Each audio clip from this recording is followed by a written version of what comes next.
Business Challenge, le magazine de l'économie et de l'entreprise. Chers téléspectateurs, soyez les bienvenus. Dans cette nouvelle édition, nous allons vous proposer d'aller tout de suite ensemble au cœur de l'Assemblée générale ordinaire de la Chambre de commerce et d'industrie du Niger. Comme vous savez, la Chambre de commerce, comme toute institution, régit par des règles en matière de fonctionnement et en matière de redevabilité, réunit chaque année les conciliaires, c'est-à-dire les opérateurs économiques qui sont comme le conseil d'administration de la Chambre de commerce et d'industrie du Niger. Elle le réunit pour faire le point, le bilan de la mandature au cours d'un exercice. Et cette fois-ci, c'est l'exercice 2024 qui a été concerné. Pendant 2 jours, les consulaires se sont retrouvés pour faire le point des activités de la Chambre, de son fonctionnement, des résultats obtenus dans le cadre de la mise en œuvre du programme de la mandature du président de la Chambre de commerce et d'industrie du Niger. Ça s'est passé à Niamey du 15 au 16 avril 2025 et nous allons partir tout de suite au cœur de cet événement qui est d'une importance capitale pour les acteurs du secteur privé.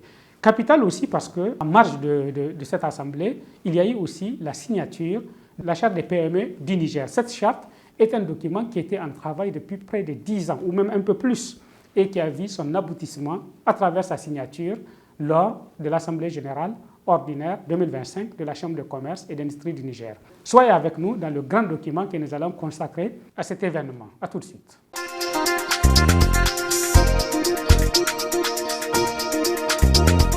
La Chambre de commerce et d'industrie du Niger, CCIN, a organisé du 15 au 16 avril 2025 à Niamey l'Assemblée générale ordinaire AGO qui a vu la participation d'environ 160 opérateurs économiques et des autorités publiques. Elle a eu pour objectif la présentation des rapports des réalisations annuelles de la dite chambre sur le plan moral, financier et l'environnement des affaires économiques et la proposition de recommandations pour un développement significatif du secteur privé au Niger. Pour mieux réussir les activités de l'Assemblée générale ordinaire à travers des travaux de groupe par différentes commissions le 15 avril 2025, les participants ont eu à élaborer un carnet de recommandations dans le but de booster et favoriser la stabilité de l'économie nigérienne. Considérant l'existence des potentialités non encore exploitées dans plusieurs secteurs de l'économie, mines, pétrole, agriculture, élevage, artisanat, textile, commerce et services, considérant la volonté d'impliquer les entreprises nationales pour la transformation structurelle de l'économie, chère au président de la République, chef de l'État, l'Assemblée générale de la Chambre de commerce et d'industrie du Niger, tenue à Niamey les 15 et 16 avril 2025, recommande au gouvernement la prise en compte des propositions formulées dans les rapports des différents comités ad hoc de réflexion en vue de l'amélioration de la situation du secteur privé suite aux sanctions imposées à notre pays par la CEDEAO et l'UMOA. Recommandation numéro 2, relative à la sécurisation et à la diversification des corridors. L'Assemblée générale de la Chambre de commerce et d'industrie du Niger, tenue à Niamey les 15 et 16 avril 2025, après échange soutenu sur la question d'approvisionnement de notre pays, recommande au pouvoir public de poursuivre la sécurisation des corridors, mais également leur diversification afin d'offrir un plus large panel d'opportunités pour réduire les coûts et les délais des opérations d'importation et d'exportation. La deuxième journée, consacrée à la séance plénière de l'AGO, s'est ouverte par une cérémonie officielle de lancement en présence des autorités étatiques qui ont salué la persévérance des opérateurs économiques et leur engagement sans faille de vouloir servir le Niger malgré la situation actuelle du pays. Si nous avons atteint si fièrement ce niveau inédit de résilience, au-delà des efforts de l'État, ce fut grâce à l'élan patriotique, à l'engagement sans faille des secteurs du privé nigérien. Nous n'aurions de cesse de souhaiter que cet exploit que vous avez réalisé se perpétue dans le temps et serve de ferment, de carburant aux jeunes investisseurs qui évolueront dans ce secteur. Nous fondons l'espoir que, fidèle à sa volonté constante de soutenir le secteur privé, le gouvernement poursuivra ses efforts en adoptant des mesures concrètes visant à surmonter les contraintes qui persistent encore dans les secteurs les plus touchés, notamment l'industrie, les BTP, le tourisme et l'hôtellerie, et particulièrement les secteurs bancaires et financiers. Chers collègues consulaires, il est vrai que de nombreux défis restent à relever, mais nous les surmonterons parce que notre raison d'être nous les commande, notre engagement nous l'impose et notre ambition pour le Niger l'exige. Notre solidarité envers nos populations et nos autorités demeure un atout majeur dans la réussite de ce combat. Dans le but de voir la montée de l'économie et faciliter la compétitivité des produits et services nigériens, des activités prometteuses ont été prévues. Ces activités pourraient être des sources de grands espoirs pour le secteur privé nigérien et les opérateurs économiques. Donc par ailleurs, je voudrais porter à votre connaissance que dans 6 mois, il y aura une 3e réunion ici au niveau de Niamey qui sera cumulée à cela, une foire de l'AES dans notre pays aura l'honneur d'organiser. Donc à cet effet, je vous demande, en tant qu'opérateur économique, en tant qu'acteur, de participer massivement à cette foire et surtout à cette rencontre et à vous approprier de cela. Et surtout, dans le cadre des investissements aussi. Cette Assemblée générale ordinaire de la Chambre de commerce et d'industrie du Niger a servi de cadre idéal pour signer la charte des micro, petites et moyennes entreprises et micro, petites et moyennes industries du Niger établie depuis plus de 10 ans. Ce document juridique et institutionnel dédié à la promotion des MPME, MPMI, décline les avantages offerts à ces acteurs économiques en termes de fiscalité et d'accès au crédit pour une relance économique favorable.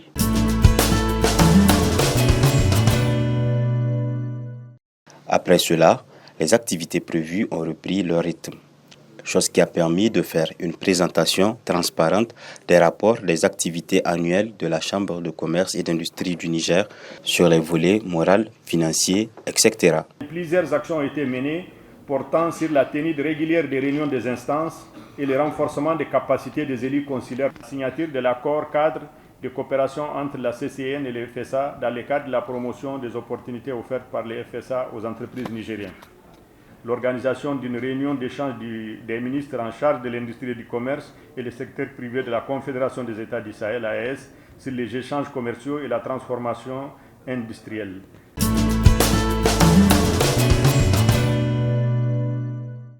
Situation financière. Analyse du bilan. À la clôture de l'exercice 2024, le total du bilan actif et passif de la Chambre de la CCN se chiffre à 10 288 784 847 francs contre 10 220 518 954 au 31 décembre 2023, soit une variation à la hausse de 0,67% qui s'explique essentiellement pour le compte de l'actif par la variation positive des immobilisations financières, placement en dépôt à terme et intérêts récapitalisés pour un montant à la clôture de compte 2024 de 654 463 883 et la baisse de trésorerie de 425 640 173 par rapport à l'exercice précédent. Pour regagner la confiance de ses membres, la Chambre de commerce et d'industrie du Niger soumet ses rapports à la validation du commissaire aux comptes pour la traçabilité de ses actions. Nous avons effectué l'audit des états financiers annuels de la Chambre de commerce et d'industrie du Niger, comprenant le bilan au 31 décembre 2024, le compte de résultats, le tableau des flux de trésorerie et les notes annexes. À notre avis, les états financiers annuels sont réguliers et sincères et donnent une image fidèle du résultat des opérations de l'exercice écoulé, ainsi que de la situation du patrimoine de la CCIN à la fin de cet exercice, conformément aux règles et méthodes comptables édictées par l'acte uniforme de l'OHADA relatif au système comptable des entités à but non lucratif. S'en est en suivi des séances de questions-réponses sur les préoccupations et enjeux économiques. Ouvert aux échanges, le président a répondu avec souplesse aux interrogations de l'assistance. Vous ne pouvez pas avoir de l'argent dans la banque et sachant que la banque ne pourra pas vous faire le transfert, continuez vraiment à passer par le circuit bancaire. Les gens ils sont obligés, en tout cas, de prendre des risques. C'est-à-dire, c'est quoi risque? Prendre l'argent cash donc pour aller ou à Lomé ou à Cotonou. Donc vraiment, Monsieur le Président, dans cette situation, nous aimerions en tout cas que les autorités au plus haut niveau puissent vraiment communiquer avec les opérateurs économiques pour les assurer. Voilà les mesures que nous avons prises, voilà. Dans tous les cas aujourd'hui, c'est sûr qu'aucun commerçant ne peut se départir des banques. Les commerçants sont les premiers qui veulent que les banques soient dynamiques. Suite à l'embargo, nos banques ont été empêchées de tout retrait de leurs avoirs. Ce sont des problèmes auxquels nous nous habituons. Dès les premières heures, au cours de la première réunion avec la Banque centrale, en présence du Premier ministre, nous avons dit que le gouvernement doit accompagner les banques. Nous avons aussi dit que l'État doit commencer à payer les dettes qu'il doit aux opérateurs économiques. Cela pourrait soulager la situation, mais nous connaissons tous le problème que le pays a connu avec l'embargo. Par rapport à la décision des experts, ils disent avoir l'approbation de la DGI, qui stipule que tout bilan n'ayant pas fait objet de leur visa est irrecevable. Que signifie alors cette décision? Le but d'abord visé par l'administration, c'est pour améliorer les recettes fiscales. Mais en même temps, la DGI a été soucieuse quand même des difficultés financières que rencontrent les opérateurs économiques. C'est pour cela qu'ils ont fixé le seuil à un niveau élevé. Mais au Niger, ils ont délibérément choisi de viser les grosses entités, ou du moins à partir des entités qui ont un chiffre d'affaires de 500 millions. Donc, toutes les entités qui réalisent un chiffre d'affaires supérieur ou égal à 500 millions sont tenues de contacter un professionnel membre de l'ordre des experts comptables afin que celui-ci fasse des contrôles des états financiers et de délivrer ce qu'on appelle le visa des états financiers. À la clôture des travaux de cette assemblée, le président de la Chambre de commerce s'en est félicité de l'atmosphère des échanges, tandis que le ministre du Commerce et d'Industrie salue la qualité des travaux issus de ces assises. Je me réjouis d'avoir constaté que nos assises se sont tenues dans une atmosphère studieuse, inclusive et conviviale. Nous pouvons nous en féliciter, d'autant que la qualité des débats et la profondeur des analyses ont montré à suffisance que les conciliaires que nous sommes avons ce désir farouche d'aller de l'avant. Les présentes assises ont abouti à l'adoption d'importantes recommandations et résolutions qui portent en elles un changement qualitatif que nous ambitionnons pour le Niger. C'est dire qu'elles feront l'objet d'une attention particulière par les autorités qui ne manqueront pas de tout accompagner sur cette voie noble que vous êtes tracée. Au bout de ces activités, certains des participants ont exprimé leur attente quant à la prise en compte de leurs recommandations évoquées au cours de ces assises. Nous avons exposé nos problèmes à l'État et nous pensons que, Inch'Allah, l'État va être regardant, va faire ce qu'il pourra faire. Parce que tous les problèmes ne peuvent pas être résolus d'un coup. Ça, nous le savons bien. Nos attentes, c'est que nos suggestions soient acceptées et que nos problèmes soient résolus. Parce que nos problèmes sont vos problèmes. Résoudre les problèmes du secteur privé est une attente capitale des opérateurs économiques, un engagement fort susceptible de booster l'économie que les autorités au plus haut niveau devraient privilégier pour remettre la machine économique du pays sur les rails.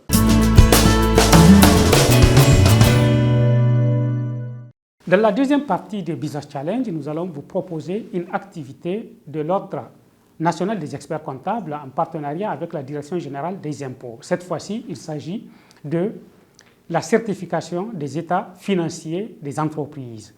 Le moment est à point nommé puisque le 30 avril est la date butoir pour toutes les entreprises privées pour déposer leur bilan auprès de la DGI. Et la loi des finances 2025 a prévu une disposition selon laquelle toute entreprise dont le chiffre d'affaires est égal ou supérieur à 500 millions de francs CFA doit faire certifier ses états financiers par un expert comptable inscrit à l'ordre des experts comptables. Vous allez voir les mécanismes, toutes les questions liées à cette disposition de la loi des finances et comment est-ce qu'aujourd'hui les entreprises doivent comprendre l'application de cette disposition. Dans ce cadre, il y a eu cette séance de sensibilisation organisée par l'Ordre des experts comptables du Niger et la Direction générale des impôts. Nous allons partir également à la Chambre de commerce où la rencontre a eu lieu. A tout de suite.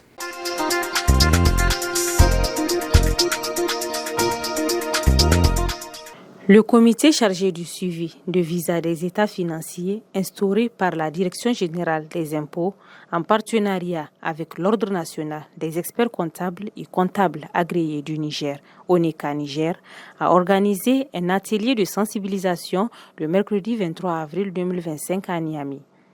Cette rencontre d'échange, destinée aux opérateurs économiques de la ville, vise à les informer et à les sensibiliser sur les modalités de mise en œuvre du dispositif. Le visa des États financiers est un mécanisme mis en place pour renforcer la fiabilité et la transparence des informations comptables produites par les entreprises. Il consiste à faire certifier les états financiers annuels par un expert comptable ou un comptable agréé avant leur dépôt auprès de l'administration fiscale. Cette mission a été déjà encadrée par des dispositifs qui existent. Vous avez des dispositifs au niveau communautaire, vous avez des dispositifs au niveau national, c'est une loi et un arrêté. Aujourd'hui, les discussions que nous allons faire sur les modalités de sa mise en œuvre. Donc comment mettre ça en œuvre. Nous, au niveau de l'ordre des experts comptables et des comptables agréés du Niger, nous avons mis un ensemble d'outils qui vous seront présentés aujourd'hui, des dispositifs vraiment très clairs qui vous seront présentés et vous comprendrez mieux comment ce dispositif va être déroulé. La mise en œuvre du visa des États financiers découle d'une directive de la Commission de l'Union économique et monétaire ouest-africaine, UEMOA, qui rend le dispositif obligatoire pour certaines catégories d'entreprises, notamment celles relevant du régime réel. Au Niger, la mise en œuvre du visa des États financiers repose à la fois sur la directive de l'UEMOA et sur plusieurs textes nationaux qui précisent ses modalités d'application. Le premier contexte, c'est la directive, on a dit, la directive de 2009 qui a institué le visa des États financiers dans l'espace UEMOA. Puis, en accord avec cette directive, en 2021, le ministre des Finances a signé un arrêté qui porte un arrêté 467 qui a porté création du guichet unique de dépôt des États financiers. Ensuite, un arrêté 466 est venu définir les conditions de délivrance du visa des États financiers. La loi des finances 2029 a modifié l'article 29 bis qui porte dépôt des états financiers, qui fait obligation à tous les contribuables de déposer des états financiers pour dire que les états financiers qui seront déposés doivent être préalablement visés. Et ensuite, on a institué par circulaire comment le visa, en attendant le visa des états financiers, comment cette mesure peut être mise en œuvre. C'est ça, la circulaire 04 est venue préciser l'application de la mesure. Comme chaque année, on donne à travers une circulaire une instruction non seulement aux agents, mais également aux professionnels comptables et tous ceux qui sont professionnels de la fiscalité pour leur dire comment on doit appliquer telle ou telle mesure qui est prise dans la loi. Le visa des états financiers est un certificat comptable assujetti à divers contrôles avant d'être délivré aux contribuables. Ainsi, la mission de visa engage à la fois la responsabilité du professionnel comptable et la confiance des contribuables. On suppose que pour un contribuable qui a un chiffre d'affaires inférieur à 20 millions, donc il faut 10 heures de travail, soit une journée plus 2 heures, puisqu'on considère qu'on travaille de manière effective 8 heures par jour. D'accord ? Vous voyez, pour une société qui se situe entre 750 millions à 1 milliard, donc c'est environ 50 heures à 60 heures, soit à peu près une semaine, d'accord, des travaux qui sont demandés.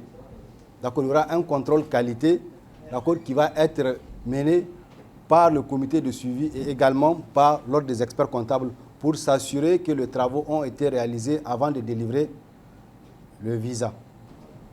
D'accord?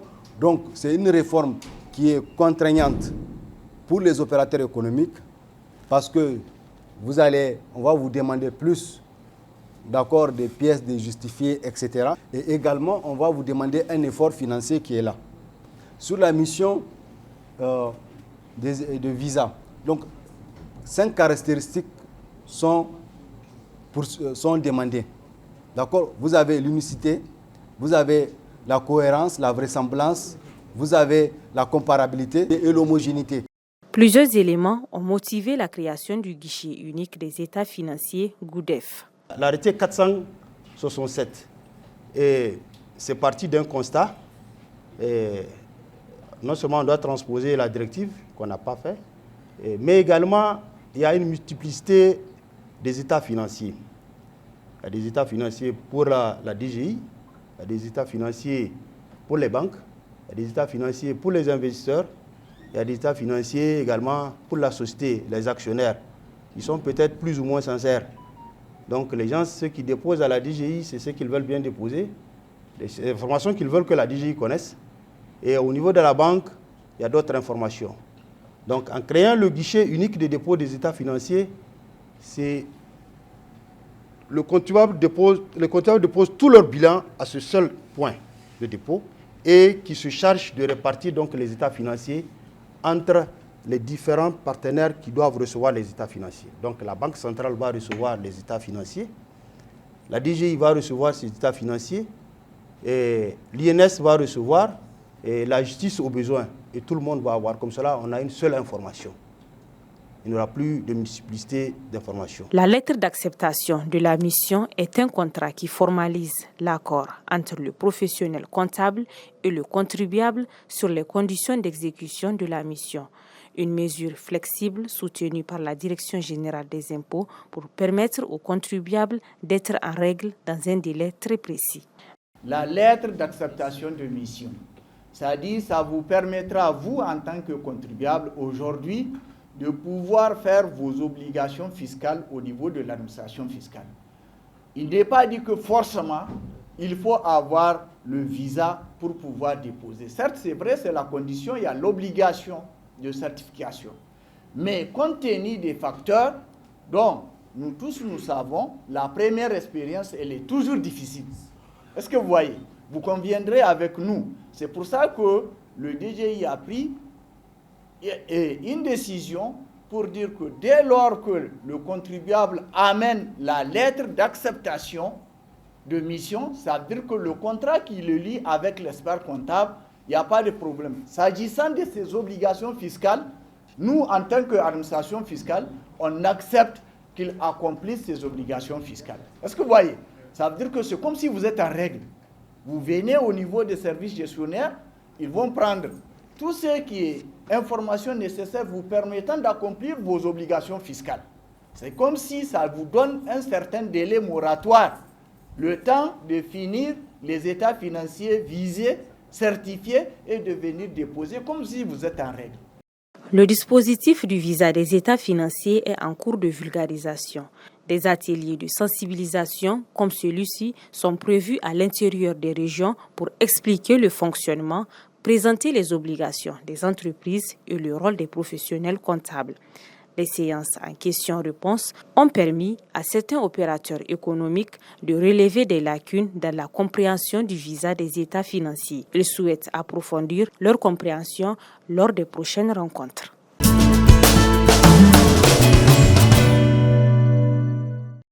Chers téléspectateurs, cette partie de Business Challenge, c'est notre chronique habituelle que nous présentons dans Business Challenge. Et cette fois-ci, dans cette chronique, nous allons parler de la charte des PME qui a été signée le 16 avril par le ministre du Commerce et de l'Industrie, le ministre délégué aux Finances, le président de la Chambre de commerce et d'industrie du Niger, la présidente de l'Organisation patronale des industries du Niger et aussi la représentante du patronat du Niger. Cette charte est une bonne nouvelle pour le secteur privé. Une bonne nouvelle dans ce sens où, si elle est mise en œuvre, elle va renforcer la compétitivité de nos PME. Elle va aussi aider à réduire la mortalité élevée et précoce des PME. Comme vous le savez, beaucoup de nos PME meurent avant leurs 5 ans. Et beaucoup d'entreprises sont créées sur papier, mais ne démarrent jamais. Et donc, la mise en place de la charte des PME pourra permettre de corriger tout cela, mais bien sûr à condition qu'elle soit réellement mise en place. Et là, l'espoir est permis, mais quand même, il faut encore du travail, puisque nous savons que bien souvent, les textes élaborés au Niger, les textes adoptés au Niger, sont souvent d'une qualité extraordinaire, mais la mise en œuvre fait défaut. Comment est-ce que la charte des PME peut être mise en œuvre efficacement? Il a été prévu au sein de la charte même un comité de suivi de la mise en œuvre de cette charte. Espérons que ce comité sera animé par des hommes et des femmes, des valeurs qui peuvent faire leur travail de manière la plus consensueuse possible. Maintenant, parlons du contenu de la charte elle-même. La charte balise tout ce qu'il faut pour réussir la création d'un environnement favorable pour le développement des PME au Niger. Bien sûr, c'est un travail qui a duré 10 ans. Depuis 10 ans, entre la Chambre de commerce, le ministère du Commerce, ces documents faisaient des va-et-vient. Des comités, plusieurs ressources ont été mises à disposition, des ressources, des personnes ressources, des experts, pour pouvoir apporter des contributions à différents moments pour que cette charte soit arrivée au point. Et le texte, aujourd'hui, est à la hauteur. Il est à la hauteur dans le sens où la charte clarifie d'abord qui est PME, qui est PMI, qui est micro-entreprise. La charte adopte des mesures incitatives à la fois sur le plan fiscal, sur le plan de l'accès au financement, sur le plan de l'accès à la commande publique, sur le plan de l'accompagnement non financier des PME, mais également des incitations sur l'accès au foncier, sur l'accès au marché, à la commande publique, sur la sous-traitance, mais aussi la charte prévoit des incitations pour faire des primes aux PME qui s'établissent dans les régions de notre pays. Et cela est extrêmement important. Tout ce qu'on peut imaginer qu'une PME puisse réussir sans difficulté est imaginé et prévu dans cette charte. En tant que dirigeant de PME, faites tout pour avoir une copie de cette charte, la lire et voir vraiment comment vous pouvez tirer des opportunités par rapport aux dispositions qui sont prévues dans la charte des PME du Niger. La charte étant signée, elle doit commencer à être exécutée et tous les défis, comme je le disais, c'est son exécution. Et je vous invite à voir le contenu de la charte des PME qui a été signée le 16 avril 2025.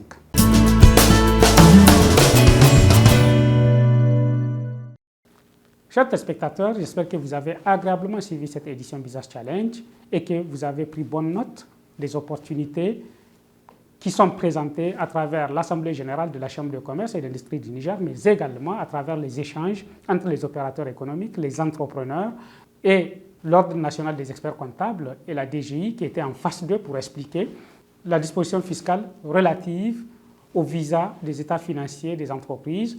Et comme vous le savez, à travers la loi des finances, il y a également plusieurs autres nouvelles mesures qui ont été introduites sur le plan fiscal, affectent aussi le fonctionnement des entreprises. Il est important pour tout entrepreneur de pouvoir disposer de la loi des finances, de la lire, de la comprendre et de s'assurer qu'il l'applique convenablement. En tout cas, ça fait partie des principes de gestion d'une entreprise et surtout des principes d'une bonne gestion d'entreprise. J'espère que vous allez pouvoir en faire bon usage et puis rendez-vous dans 2 semaines pour une autre édition de Business Challenge. En attendant, je vous souhaite une bonne fête de travail à toutes et à tous. Et comme on dit, seul le travail libère. Mettons-nous tous au travail et créons davantage de richesses pour nous-mêmes et aussi pour contribuer au développement de notre pays. Comme vous le savez, vous pouvez toujours interagir avec nous à travers les réseaux sociaux. Cherchez Business Challenge sur les réseaux sociaux, vous allez pouvoir nous retrouver ou bien tout simplement interagir avec nos équipes au quotidien à travers la radio Challenge FM 96.6 MHz. C'est la radio des entrepreneurs, la radio du Niger qui avance. Merci pour votre fidélité, merci pour votre confiance et rendez-vous dans 2 semaines pour une autre édition de Business Challenge. Bonsoir.